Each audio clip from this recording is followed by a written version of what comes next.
Hey everybody, this is a quick video in case you have a Casio Privia PX-S1000 digital piano keyboard and you need to do a hard reset to the factory default settings on it. There's kind of two reasons you might want to do this. The first one is troubleshooting. If you're having any issues with this piano not working or not responding or doing anything kind of funky, just doing this hard reset can fix a lot of those issues. The other reason is if you're just kind of lost with all the presets and configurations and everything that you've set on it, and you just want to get a fresh start, like you just took it out of the box with everything back to its factory defaults, we can go ahead and do that quite easily. All we need to do is we're going to come in and we're going to press and hold the function button. And while pressing and holding the function button for a couple seconds, then we're going to come over and press the far left A key and just hit it once. And you're going to do that while you're continuing to hold the function button.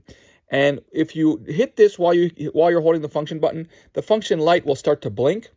And we want to just continue to hold that function button. And while it's blinking, we're going to come over and we're going to hit the far left C key, the third white key from the left. And then once you do that, while holding the function key, then you can let go of the function key, and that will initiate the hard reset to the factory default settings. Give it a couple minutes to complete the cycle, and it will be restored to the way it was when it came out of the box.